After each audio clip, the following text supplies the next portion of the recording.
High বন্ধুরা, good morning. তোমরা সবাই কেমন আছো? আশা করি সবাই ভালো আছো। আমিও খুব ভালো আছি।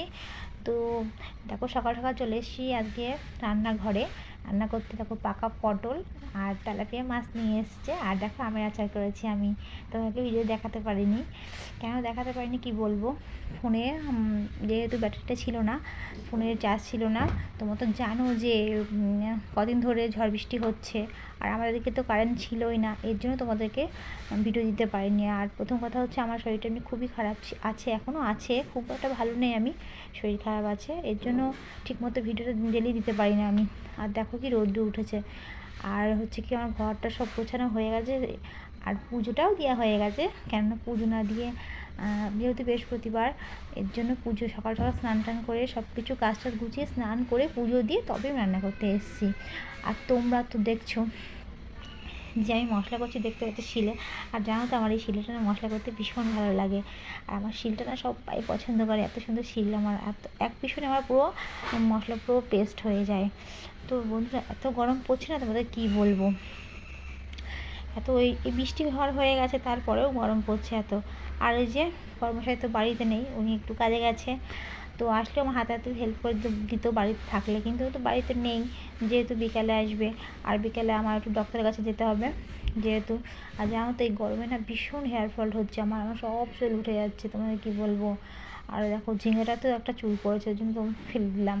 যেন সব কিছুতে আমার মাথার এত চুল পড়ছে না, কী বলবো তোমাদেরকে। তো তোমরা যদি কেউ জেনে থাকো যে কীভাবে চুল ওঠা বন্ধ হবে, তো প্লিজ আমার কমেন্ট করে একটু আমাকে বলো। কেননা এতটাই চুল উঠছে না, সে ঝরে ঝরে যেমন মনে হচ্ছে ঝুরঝুর করে পড়ে যাচ্ছে, সব কিছুতে চুল ছড়াছড়ি হচ্ছে। এর জন্য আমি একটা ডাক্তারের কাছে যাব। আর দেখো, আনতে আনতে নিয়ে এসছে কলা। হ্যাঁ, কলা খেতে বেশ ভালোই লাগে আমার। তো কী করবো বন্ধুরা, কিছু করার নেই আমার। দেখো, কথা বলতে বলতে আমার রান্নাটাই হয়ে গেল। তো জলটা দিয়ে দিলাম, যে মাছগুলো দিয়ে দেবো। আর রান্না করছি না, এতটা গরম লাগছে না তোমাদের সঙ্গে কথা বলতে বলতে, তো কী বলবো।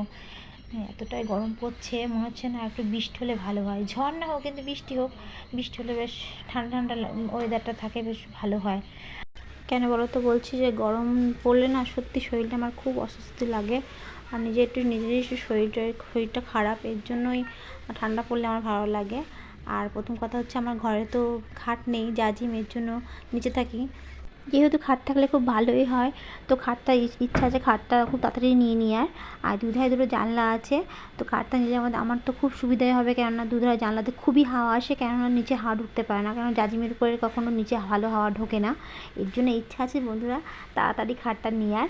আমি তো দাদাভাইকে বলছি যে একটা খাট নিয়ে নাও, যেহেতু ভাড়া বাড়ি, তো বুঝতেই তো পারছো, ভাড়া বাড়ি থাকতে গেলে আস্তে আস্তে সব কিছু করে নিতে হয়। এর জন্য একটু দেরি হচ্ছে, আর একটু টাকা পয়সার ব্যাপার আছে। তো দেখো, তোমাদের সঙ্গে কথা বলতে বলতে প্রায় রান্না হয়েই এসছে। আর আমি একটু পাশে দিদিটার সঙ্গে কথা বলছিলাম, দিদি কথা বলছিল যে রান্না হয়ে এসছে। আমি বললাম যে হ্যাঁ, হয়ে এসছে।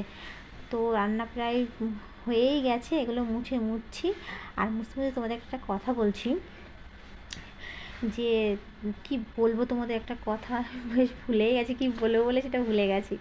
তো দেখো, আমার প্রায় মাঝে পরে বলবো মনে পড়লে, এখন মনে পড়ছে না যেহেতু। তো আমার মাজা ঘষা পরে হয়েই গেছে, কি বলবো বলে জাস্ট ভুলে গেছি, বিশ্বাস করো। আর আমার তো ভীষণ গরম লাগে। আর এই দেখো, এদিকে কি অবস্থা হয়ে আছে। আর ওই মশাই বাড়ি থাকলে আমার কাজ কিছুটা তো করে দেয়। আর দেখতেই পাচ্ছ, আমি কেমন একটু ভারী ভুড়ি মানুষ। আগে তো আরও ভারী ছিলাম, এখন একটু হালকা হয়ে গেছি। তো ওইগুলোকে পরিষ্কার করে নিচ্ছি। আগে তো কাজ করতে খুব কষ্ট হতো, এখন তো একটু কাজ করতে সেটা কষ্ট হয় না তেমন একটা আগের মতো।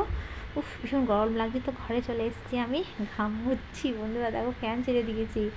আর আমার না খুব ইচ্ছা করছে বাতাসা জল, তো এত গরম পড়েছে, বাতাসার জল ভিজিয়ে খেয়ে নিয়েছি। তো দেখো, এই গরমের মধ্যে ঘরে এসে ঢং আমার যায় না। কেন, অনেকদিন ধরে ভাবছি নেল পালিশ পরে তো পড়াই হয় না। নখগুলো দেখো উঁচু উঁচু হয়ে গেছে, নখের মনে কুনি বসে গেছে। তো মনে হলো যে রান্না হয়ে গেছে, সব কাজ আমার হয়ে গেছে, তো আমি নেল পালিশটা পরে নেই তাড়াতাড়ি করে। কেননা কী বলতো, নেল পালিশ করতে খুব ভালো লাগে। আর নেল পালিশের কালারটা কেমন লাগে ঠিক কমেন্টে তোমরা বলবে। হ্যাঁ, ঠিক আছে, আমার তো কালারটা খুব ভালোই লাগে। তো এর জন্য আমি নেল পালিশ, আর জানো তো, 5টা আঙুলে যদি 5 রকম করে নেল পালিশ করা হয়, খুব ভালো লাগে। তাই আমি মাঝে মাঝে পরি এরকম করে, কিন্তু আজকে মনে হচ্ছে এই কালারটা পরি। আগের দিন রেড কালারটা পরেছিলাম, চেরি কালারটা, বেশ ভালোই লাগছিলো। তো ওটা আমি তুলে ফেললাম টিস্যু পেপার দিয়ে। তো এইটা আমি পরি, আমি দেখি পরা তো হয় না, তো ওইটাই পরে ফেলি। তো বন্ধুরা সত্যি রেসিপি যদি কারটা যদি ভালো লেগে থাকে তোমাদের প্লিজ কমেন্টে বলো।